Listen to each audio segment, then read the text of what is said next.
L'économie mondiale suspendue à un fil.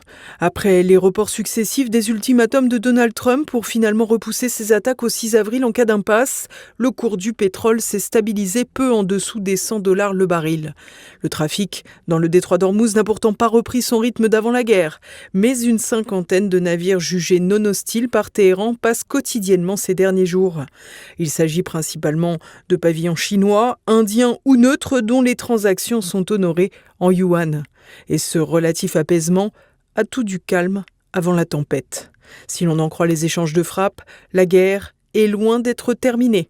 Tel Aviv a ciblé ces derniers jours Téhéran et le sud de l'Iran. Israël mène toujours d'importantes opérations au Liban, sur la capitale Beyrouth et dans la plaine de la Beka à l'est, mais aussi au sud, où Benjamin Netanyahou a décidé d'étendre la zone de contrôle. Au Liban, j'ai ordonné à l'instant d'étendre davantage la zone de sécurité existante afin de neutraliser définitivement la menace d'invasion et d'éloigner de la frontière les tirs de missiles anti-chars. Le Hezbollah conserve encore une capacité résiduelle de lancer des roquettes contre nous. Nous sommes déterminés, nous nous battons et avec l'aide de Dieu, nous sommes en train de gagner.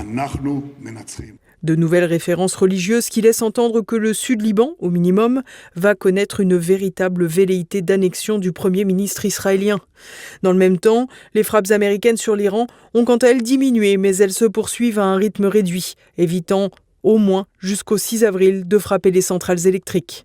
Il n'en reste pas moins que les négociations sont toujours aussi difficiles à appréhender. D'un côté, l'Iran dément toujours quelque dialogue que ce soit avec Washington. De l'autre, Donald Trump se dit satisfait de son action et en pleine discussion avec les Iraniens. Je pense que nous allons conclure un accord avec eux, j'en suis presque sûr. Mais il est possible que ce ne soit pas le cas. Et nous avons eu un changement de régime, si vous y regardez de plus près, car le premier régime a été décimé, détruit, ils sont tous morts. Le régime suivant est en grande partie mort. Et le troisième régime, on a affaire à des gens différents de ceux auxquels quiconque a eu affaire auparavant. C'est un tout autre groupe de personnes. Je considérerais donc cela comme un changement de régime. Une question de point de vue sans doute. Toujours est-il que pour l'heure, l'Iran semble toujours avoir des dirigeants à sa tête et des dirigeants qui n'ont pas décidé d'aller vers la reddition. Les alliés de Téhéran, du Yémen, Ansar Allah, restés discrets jusqu'ici, ont aussi mené des frappes sur Israël samedi, nouvelle preuve de l'élargissement progressif du conflit. Les forces armées yéménites, avec l'aide d'Allah Tout-Puissant et en s'en remettant à lui, ont mené la première opération militaire à l'aide d'une salve de missiles balistiques visant des sites militaires israéliens stratégiques dans le sud de la Palestine occupée. De son côté, Téhéran frappe toujours les monarchies du Golfe qui redoutent désormais de faire les frais des actions hasardeuses de leurs alliés américains. Et pour cause, samedi, Washington et Tel Aviv ont conduit des frappes conjointes sur un réservoir d'eau de 10 000 mètres cubes à Afkel, dans le sud-ouest de l'Iran.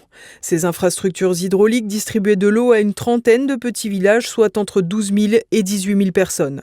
Selon les autorités iraniennes, des réservoirs de secours pourront compenser l'acheminement normal en eau potable. Toujours est-il qu'en représailles, l'Iran pourrait décider de frapper les alliés américains à portée de missiles et cibler ainsi les usines de dessalement de l'eau dans les pays du Golfe. Dans ce cas, les conséquences pourraient rapidement être dramatiques. En effet, l'eau potable à Bahreïn et au Koweït, par exemple, est à 99% issue de l'eau de mer. Le spectre de la guerre de l'eau suit donc cette guerre qui a d'ores et déjà mis le feu à l'or noir.